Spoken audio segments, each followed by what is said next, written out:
Hello and welcome to Who It Could Have Been, where every week we take a look at a famous actor or actress who's up for a big role, but for one reason or another they didn't quite get it. Would they have been better, worse, or just plain weird?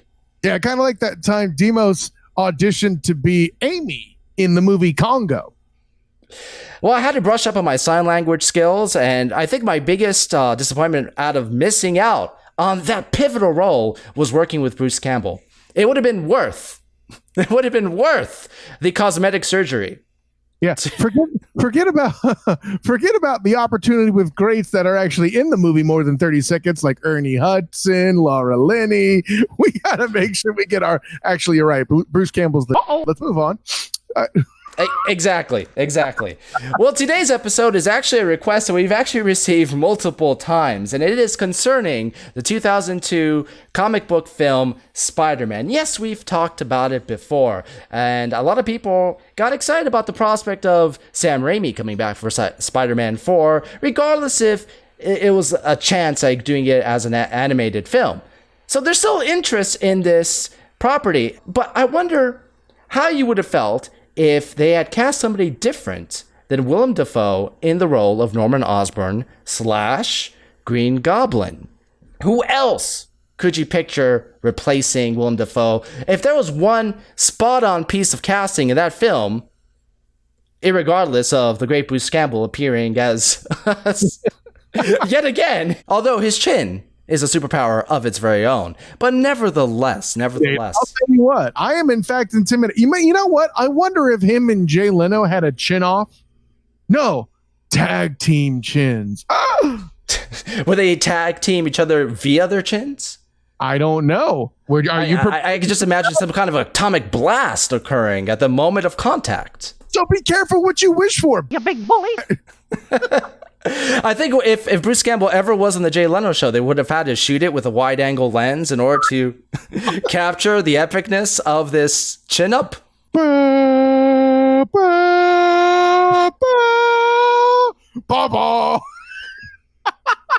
That's so bad. Now I kind of want to see that. That's actually a better topic than what we were about to talk about, but nevertheless.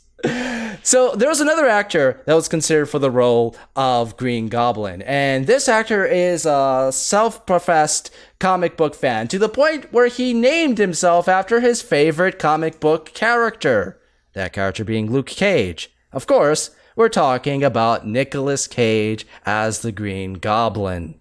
Wow. So, wow. Okay. Wow. Okay. So let me tell you this. Willem Dafoe is irreplaceable. I'm going to lead with that because, okay, so being that he's irreplaceable, the exact degree to which somebody fails starts with that mirror scene, right? Where he's talking to himself and all that other stuff. And it's goddamn awesome. That person first has to be able to pull that off before it's even worth my time. Okay. Answer me these questions 3. No, there's one question. Can you do the mirror scene? And then we'll work from there. Okay. God, nowadays it's probably just do with the special effects and take away from the craft of the actor. Yeah, it would never work. I agree. But what I will tell you is this: Nick Cage as Castor Troy, but more calculated, it's not going to replace it. That being said, Nicolas Cage opening the movie as Castor Troy makes for what I would call a good kind of a foundation for that kind of a character. But honestly, I Nick Cage, the scientist, air quotes, or as a Norman Osborn doesn't work. Frankly, he makes more sense to me as like a Cletus Cassidy playing Carnage. So make a note, somebody. But I'm not going to say it was going to be bad. But it can't be Willem Dafoe, but it would be pretty good. I have a couple of points. Well, first off, Carnage has yet to see his way onto the big screen. So, if you're listening, Marvel, for the third Spider-Man, cast Nicolas Cage as Carnage. Come on, we're waiting for it. Okay, so we've had Spider-Man Homecoming. We've had Spider-Man Far From Home. You can make the third one a holiday special. Spider-Man, Home for the Holidays, and cast Nicolas Cage as Carnage. He'll come down your chimney and you up. Oh my God. When you take a step back and you actually look at the first Spider-Man film. I think one of the biggest weaknesses of that film was that you took a great actor like Willem Dafoe, and for a big portion of the film, you put him behind that damn mask. I think Weird Al said it best in his parody of Billy Joel's Piano Man, Spider-Man, where he said that Willem Dafoe was far, far creepier without the mask than with the mask on. I mean, who am I to argue with the great philosopher Weird Al? But Chuck Norris doesn't argue with Weird Al, bitches. Okay? Exactly. Hiding the crazy that is Nick Cage behind a mask, I think it will even be a greater disservice in hiding Willem Dafoe, because Willem Dafoe, even when he was just sitting at a table when they're having the dinner date at Peter Parker's in the very first film, even when he's sitting there, he's not doing anything crazy. He's not saying anything crazy, but there is tension in that room. I'd like to see what Nicolas Cage could have done with that. I'm not saying he would have been bad.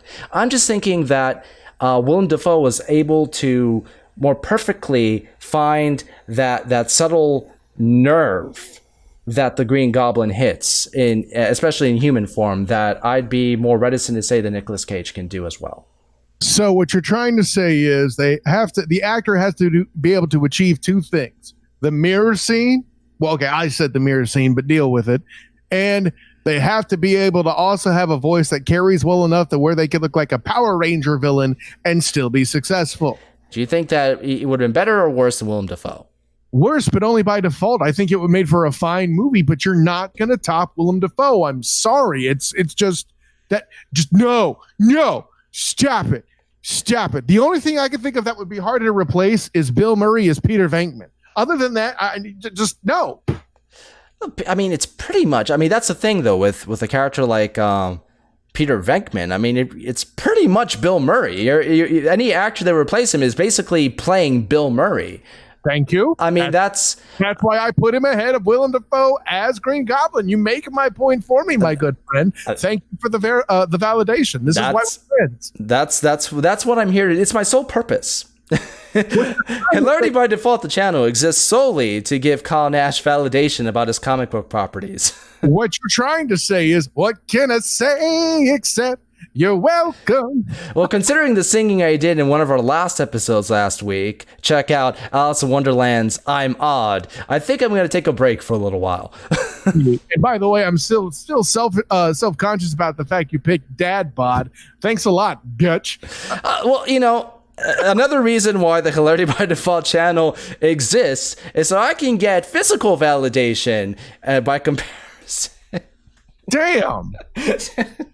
So Nicolas Cage would have been great. Yes. But I think that Willem Dafoe is better. Hell, the non-speaking mask still looks like the guy. And it's still... it's so crazy. Do you want to see that mask patterned after Nicolas Cage's face? Because I'll tell you right now, that would have been even goofier. I think. See, now when you say goofy, all I can think of is that speech just is completely different. Gosh, Spider-Man, everybody just wants to see a hero fall. Die, try it. That completely different movie now. Disney owns Marvel. I mean, we could see the Disney Marvel Cinematic Universe starting to happen. We can see crossovers. We can see Mickey Mouse as Captain America. If only we had done a few episodes based on that concept. Links down below. Listen, more important than Mickey Mouse as Captain America is Iron Man as G.I.Z.M.O. Gizmo Duck. That's the only. I only did that for that because saying Gizmo Duck is fun. Shut up, Demos.